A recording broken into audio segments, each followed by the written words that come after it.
An insult, a wheelchair, and just 30 minutes later, the entire cafe stood up for a forgotten veteran. A 46-year-old female veteran was insulted in the middle of a crowded cafe. No one helped, no one stood up. But just 30 minutes later, three people in uniform appeared and everything fell silent. Everything changed. This is the story of Sarah Mitchell, who once endured in silence, until respect returned along with an entire town that stood by her side. If you believe that respect should never be based on appearances, leave a comment. I stand with Sarah, and don't forget to hit subscribe for more stories that truly touch the heart. The Liberty Bean Cafe wasn't a standout place. It sat quietly on the corner of Main Street where the morning sunlight streamed through frosted glass windows and reflected off the worn wooden floor. The old leather chairs creaked whenever someone leaned back, and the coffee was always hotter than safe for any tongue. But for some people, it was that very simplicity that made it just what they needed, like Sarah Mitchell. Every afternoon, precisely at 2:15, Sarah arrived. She always chose the far left corner of the room beneath a clock that was always 5 minutes slow. That was her spot, the only place in town where she felt she didn't have to ask permission just to exist. Sarah was 46, a former Marine Corps staff sergeant who had served 2 tours in Fallujah. The small pin on the collar of her worn flannel shirt was the only sign of her military past. Her short-cropped brown hair, sun-weathered face, and calloused hands were always busy. Sarah never sat still. She wasn't a waitress, nor was she a manager. She just picked up a few short shifts during the week, helping to roll napkins, arrange tables, and wipe down the counter. Just enough to stay busy but not overwhelmed. She liked it that way. Sarah didn't talk much, but anyone who observed her could see there was a precision in her every move, as if each small task were part of a larger mission. Her left hand gently rolled the napkins, her right placed the forks and knives with care, every movement, as though she were assembling a rifle under fire. She had done that once and survived. One of Sarah's legs was prosthetic. She didn't hide it, and she didn't explain it. She didn't want pity.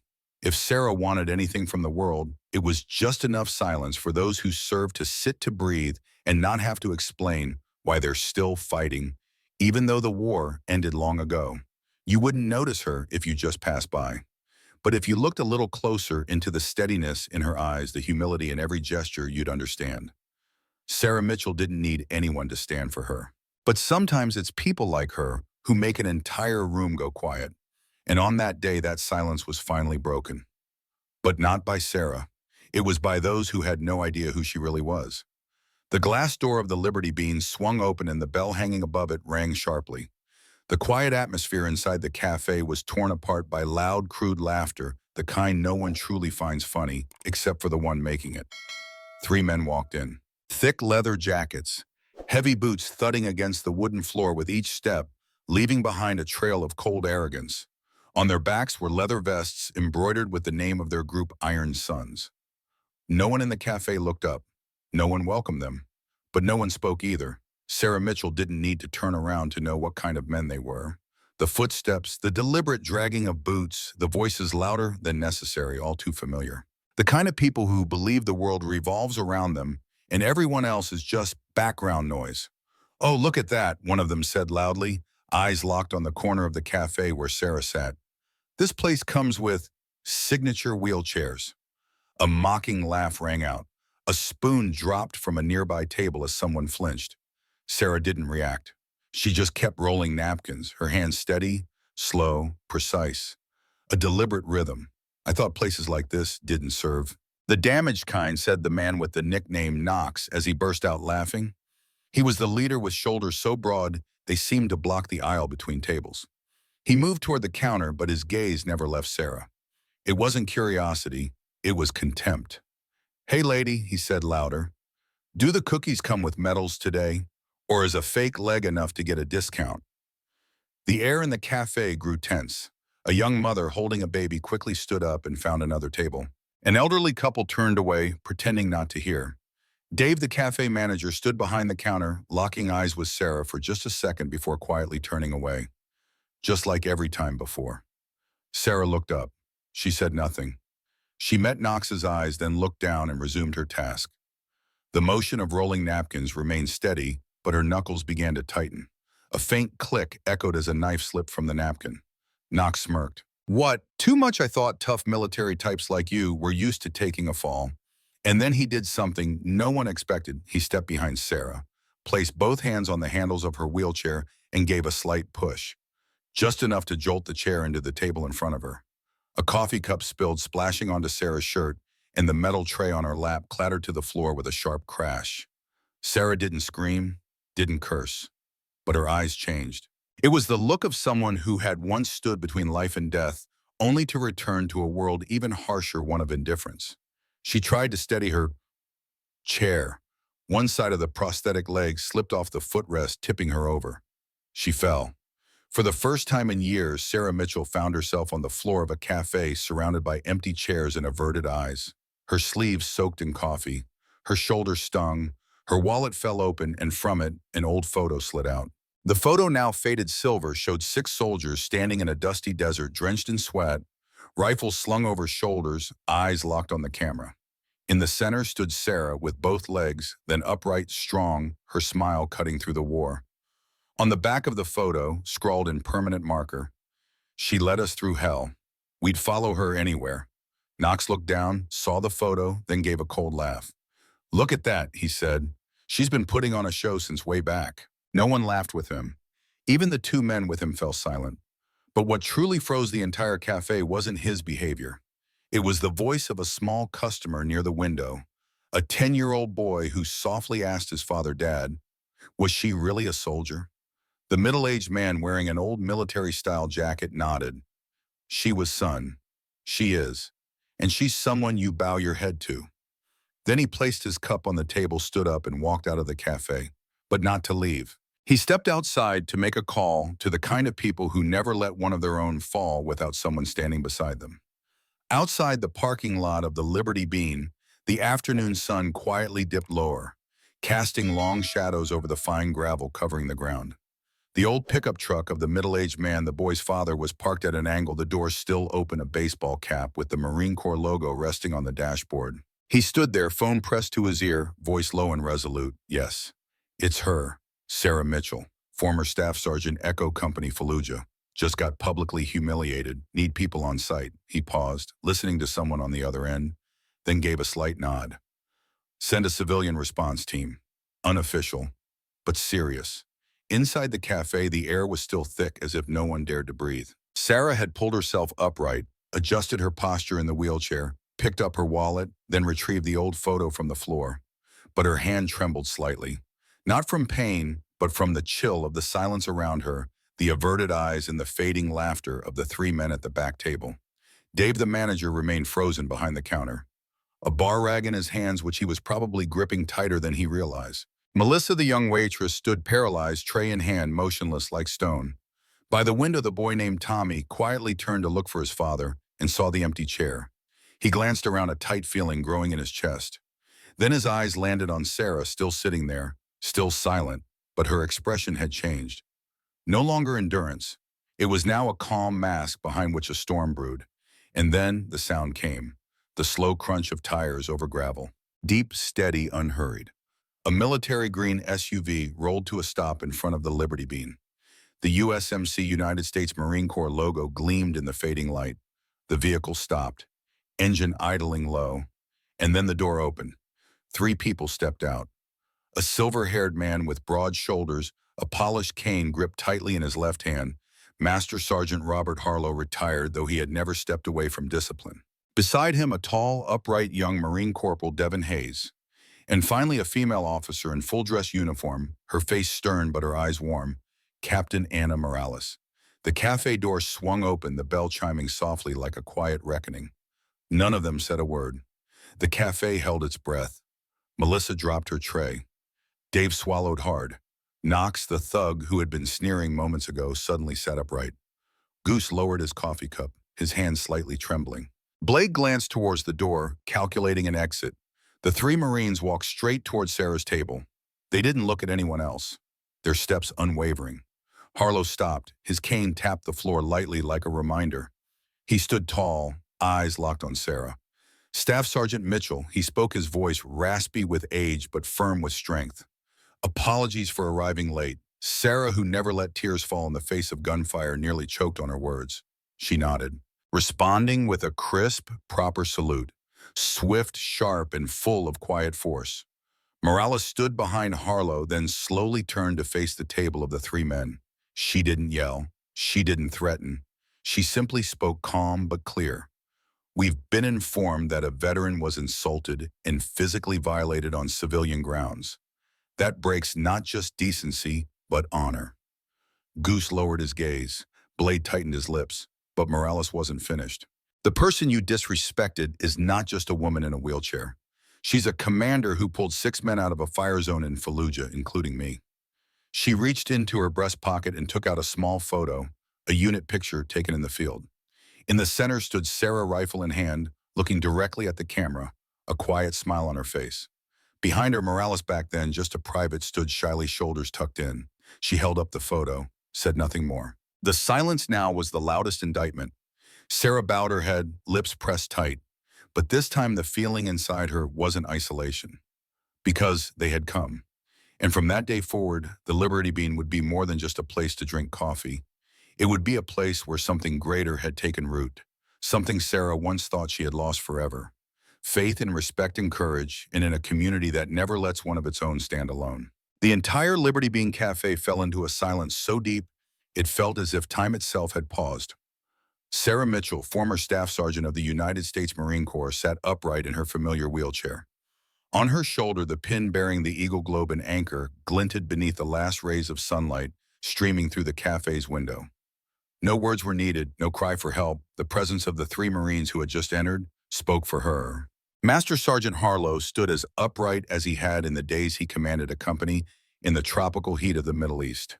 Beside him, Captain Anna Morales, now head of a rapid response unit under the Veterans Association, locked eyes with the three men in the corner who were steadily losing their bravado.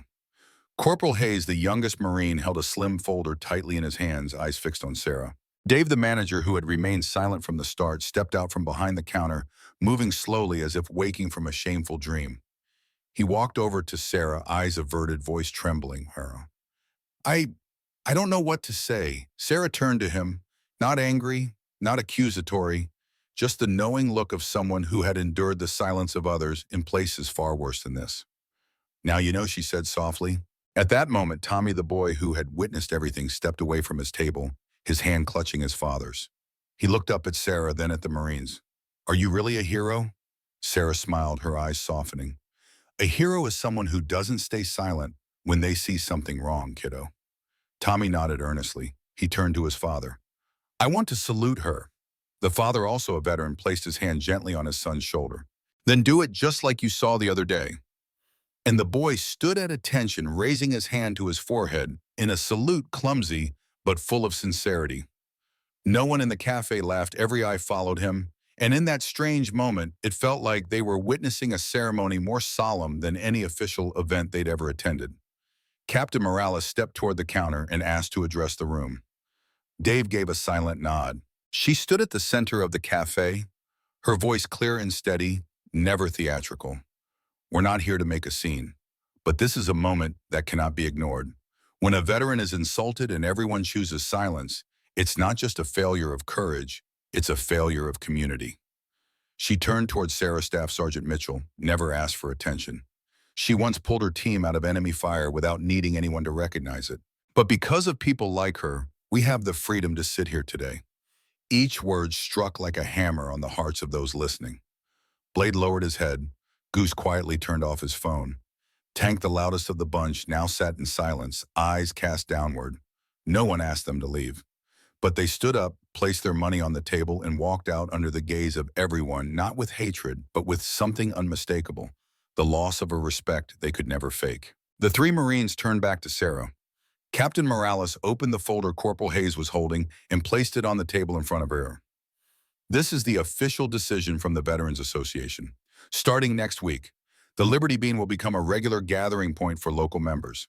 We'd like to install a small wall of honor here and dedicate a corner as Sarah's table, a place where people know that courage is served every day. Sarah gently gripped the side of her chair. This time, she didn't hide her emotion. Her eyes reddened, but she nodded. A simple nod, yet enough to make everyone feel as though they'd just been invited to be part of something important. Melissa, the young waitress, stepped forward, still holding her tray, but this time she set it down, looked at Sarah and said, "I'm sorry for not doing anything, but from now on, I won't stay silent." Sarah placed a hand on the girl's.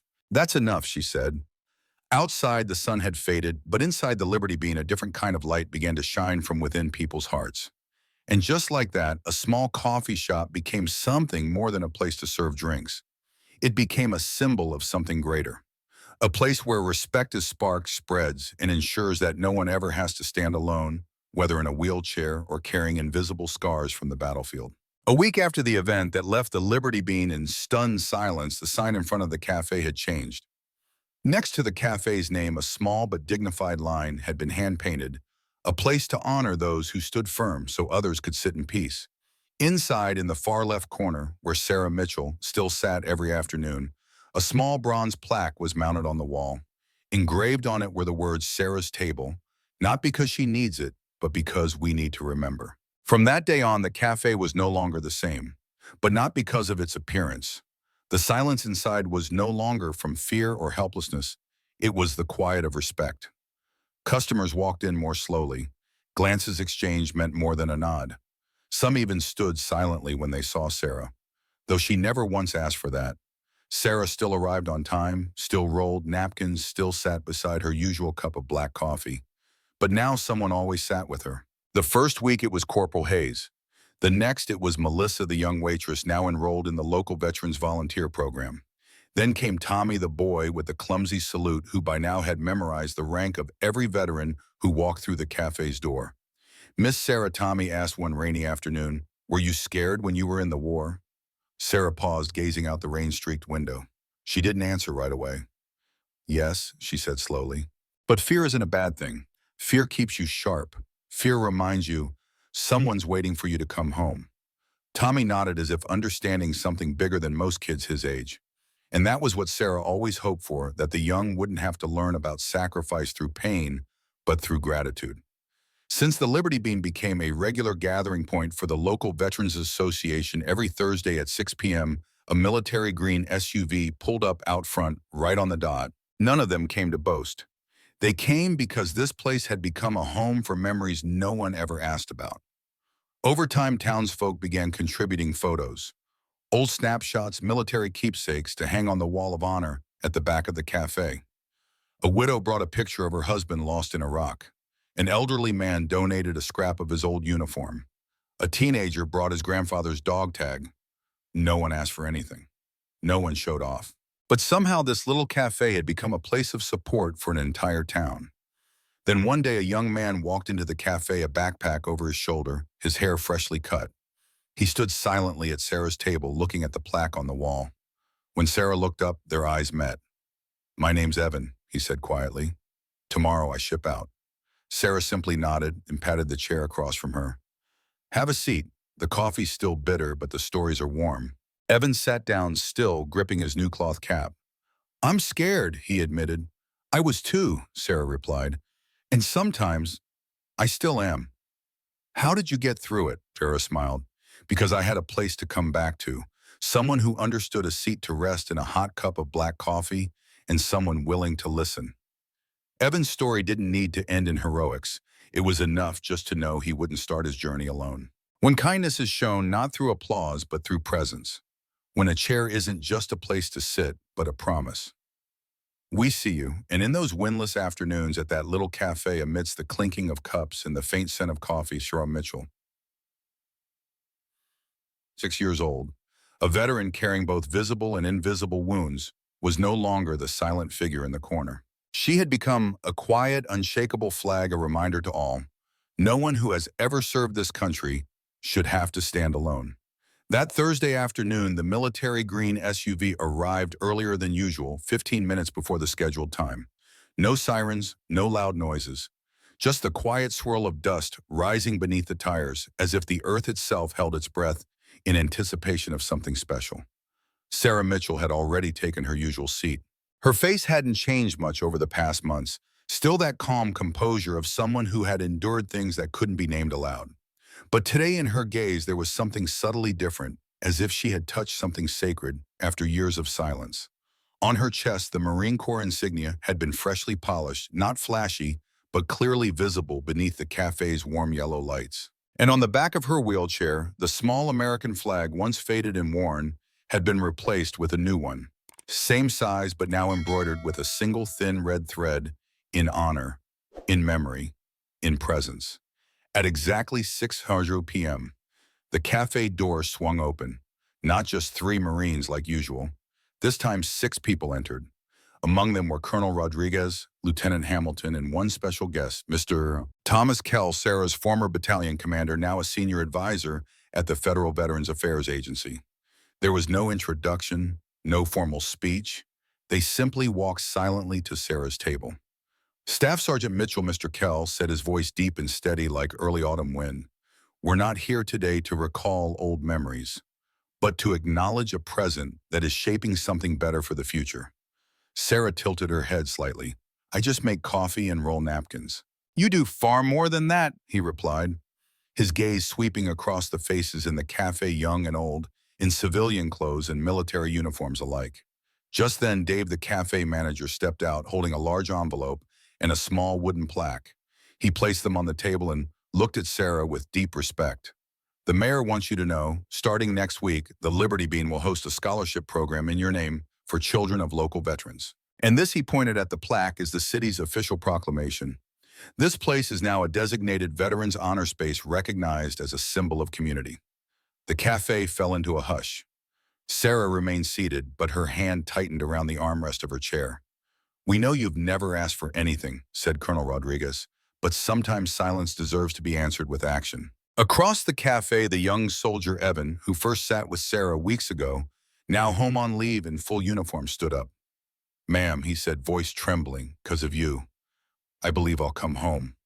And in that moment, all whispering ceased. Sarah nodded. "And if you don't, someone else will keep that promise for you." The entire cafe stood as if following an unspoken command. Some raised their hands in salute. Some placed their palms over their hearts. Even those who had never seen war stood not for politics, not for duty, but for humanity. That day, no one mentioned those who once entered the cafe with mocking laughter. They had faded from the story. Because what gets remembered isn't the wound, but how it is healed. And as night fell outside, the lights inside the cafe stayed on, glowing softly through the foggy window panes. A teenager approached Sarah's table, hands trembling, as he held out a manuscript, an essay he had written on gratitude to submit for the state competition. He asked, "Would you read this for me? Just to see if I got it right." Sarah opened to the first page. The opening line, written in blue ink italics, read, "Not everyone who wears a uniform needs to be honored, but those who suffered in silence deserve to be heard." She didn't say a word. She just nodded. And under the warm golden light, the wooden table with its plaque that read, "Reserved for those who served," no longer seemed like a seat for one person, but a bridge connecting generations, memories, and hope. Because sometimes the presence of an ordinary person can change an entire town. And to do that, you don't have to shout, you just have to stay. That Sunday, the Liberty Bean was busier than usual, not because of any promotion or a new item on the menu, but because news of the scholarship, named after Sarah Mitchell, had spread through every corner of town as swiftly as genuine values touch the human heart. The familiar table where Sarah usually sat was now visited by many, not for autographs, not for photos, but simply to nod hello or place a hand gently on her shoulder. A soft touch, as if sending a silent message, "I'm grateful." The morning passed in a familiar quiet. Sarah still made coffee, folded napkins wheeled between tables, as if everything happening outside hadn't touched her at all. But anyone truly paying attention would notice the way her gaze occasionally drifted to the window, where sunlight spilled across the street like long ribbons of memory, just waking up. And then a woman walked in. She was around 30, dressed simply, hair tied back with a face that looked strangely familiar. She walked straight to Sarah, pulled a small box from her bag. Without introducing herself, she placed it on the table, pushed it towards Sarah, and said only 2 words, "From my mother." Sarah looked up. Her eyes lingered on the woman's face a few moments longer. Then she whispered, "Marina." The woman nodded. "My mother was Linda Hayes, sergeant in your squad in Fallujah. She passed away last year from cancer. Before she died, she asked me to give this to you when I finally understood why she always called you the quiet hero." Sarah opened the box. Inside was a handkerchief, faded and neatly folded. Along the edge, embroidered in red thread, were the words, "That day, if not for Sarah, I wouldn't have made it back to be a mother." No one said anything more. Marina gently squeezed Sarah's hand, then quietly moved to a corner of the cafe where she sat watching, as if to confirm for herself all the things her mother had once told her. That moment caused the Liberty Bean to fall silent for a beat, and then, as if the universe wanted to underscore the moment, the chime above the door rang again. A tall, sturdy man with cropped hair stepped inside. He wore a uniform, not a pristine dress uniform, but a worn field jacket, its patches faded with time. "I'm Lieutenant Derek Nolan," he said, loud but not brash. "I just want to speak with Miss Mitchell, if I may." Sarah nodded. Nolan approached, took a seat across from her. He opened his wallet and pulled out a small, creased photo, a young soldier crouched in a trench face covered in grime but smiling brightly. "That's me, 2005, right after you pulled me out of a burning Humvee." Sarah smiled. Not out of surprise, she remembered every face, but because here was another survivor, living proof that what she did back then still breathed, still looked back at her through eyes like his, still lived in stories like this. Derek lowered his head. His voice grew hoarse. "I never forgot what that felt like, knowing someone came back for me. You don't know. After war, that means more than life itself." Sarah went quiet. In her eyes, memories resurfaced, teammates who never returned, evacuations amid artillery fire, embraces that came without time for goodbyes. "But you lived," she said, "and you came home. That's enough." The atmosphere in the cafe then, though no one spoke, was filled with voices. Voices of gratitude, voices of memory preserved, voices of something passed down from one generation to the next. That sacrifice never disappears. It simply transforms in silence. That evening, after the cafe had closed, Sarah sat alone by the window. On the table, Linda's handkerchief and Derek's photograph lay side by side. Two pieces, two proofs of what she once doubted. Did anything I do really matter? Now she knew. And in the fading light through the glass, one could see Sarah Mitchell, chapter 6 years old, former staff sergeant, sitting upright, coffee in hand, eyes gazing into the distance. No longer just a symbol of a small coffee shop, but a living emblem of resilience, of memories that never sleep, and of a promise that had been kept. "We will come back for those who never gave up." Afternoon at Pine Hill Cafe, sunlight streamed through the glass windows, gently stretching across the table where Sarah Mitchell sat as usual. That corner by the window was no longer just a quiet seat for a silent veteran. It had become a symbol, not through loud words, but through Sarah's steady and quiet presence, now known throughout the town. Today, the cafe was busier than usual. In the far corner, a group of high school students sat with their teacher, Mrs. Davis, a former Army nurse who had served during the Kosovo conflict.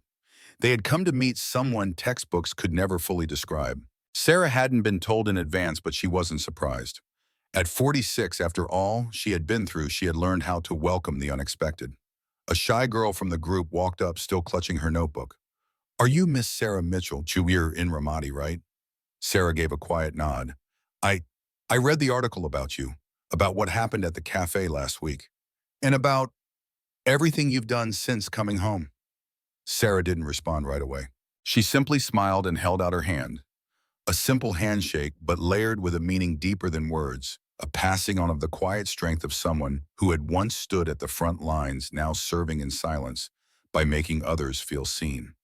As the afternoon deepened, a middle-aged man stood quietly at the back of the cafe, gazing at the portraits on the wall, photos of veterans who now frequented Pine Hill. He was a journalist for a national magazine that covered post-war life. As Sarah saw the students off, he approached her. "Miss Mitchell," he began, "I'm here to write a piece about this place, about Pine Hill, and about you, about how a quiet veteran helped shift an entire community. Would you be open to an interview?" Sarah glanced around, saw Melissa brewing coffee, the Marine emblem pinned to her apron. Saw Mr. Davidson, the manager, training a new hire, a veteran who had left the service just 6 months ago. And little Tommy, the boy who once found his voice inside this cafe, now coming in every weekend to help clear tables just so he could sit near Miss Sarah for a while. She turned to the reporter, her voice calm and firm. "You can write, but make sure the story isn't just about me. It's about all the forgotten ones who found each other in this place." That night, when she returned to her small apartment above the bookstore, Sarah found a slip of paper tucked in her doorframe. No name, no return address, Just a single neatly handwritten line. You gave me a reason not to give up. No signature. Sarah stood still for a long time in the doorway, clutching the note the way a soldier once clutched her parachute cord before dropping into hostile ground. On the small dining table, the old photo of her unit in Ramadi still lay there, young faces, wide smiles surrounded by white sand and gunfire. She switched on the light, stepped inside, and for the first time in years in that quiet room, Sarah smiled, a smile that made no sound but was full and warm, as if the world had just nodded back at her once again. 1 week after the nameless note, Sarah Mitchell received a package at Pine Hill Cafe. No return address, only a faded old military stamp in a single line to be delivered directly to Sarah Mitchell, Fallujah. Inside was a folded, time-worn map, dust-covered and marked with red lines outlining movement routes from a 2005 mission. Tucked inside was a handwritten letter in blue ink, Mitchell. I'm not sure if you still remember me, Ramirez from Alpha Team. The guy who always complained about the rations and tapped his boots on guard duty. I just read the article about Pine Hill, about how you're still sitting there quietly holding on to the values that war nearly stole from us. You're still holding the line, only this time at home. After I got discharged, I ran from everything, even myself, but seeing you stand firm in a busy, forgetful world reminded me why we ever fought in the first place. I'll come back. Maybe not today, but soon. And when I get to Pine Hill, I hope that little flag is still hanging on the back of your chair. Sarah folded the letter, her fingers tightening around the paper's edge. Ramirez, the one who went off the grid after that raid, the one the whole unit thought had disappeared for good. She looked around the cafe, young people listening to old stories, veterans exchanging silent glances, chairs always ready for those who hadn't yet found a place to rest their hearts. And she realized Pine Hill was no longer just a coffee shop. It had become an unofficial coordinate on the map for those who once wore camo, a place where they could be seen, be named, and return. Not to the past, but to the things still worth living for. When war ends, not everyone gets to come back the same. But sometimes all it takes is one person standing up and everything starts to change. Sarah Mitchell never sought pity. She only needed a place to exist in silence. But thanks to a moment, a little boy and a few who once wore the same uniform, Sarah regained something she thought she had lost forever, the belief that she wasn't alone. If you've ever seen someone misjudged for how they look, share that story. Someone out there might need to hear exactly what you have to say. And if you believe that every veteran deserves respect, whether they wear a rank or quietly wipe down tables in a small cafe, leave a comment. I stand with them. Don't forget to subscribe so we can continue sharing the stories that should never be forgotten.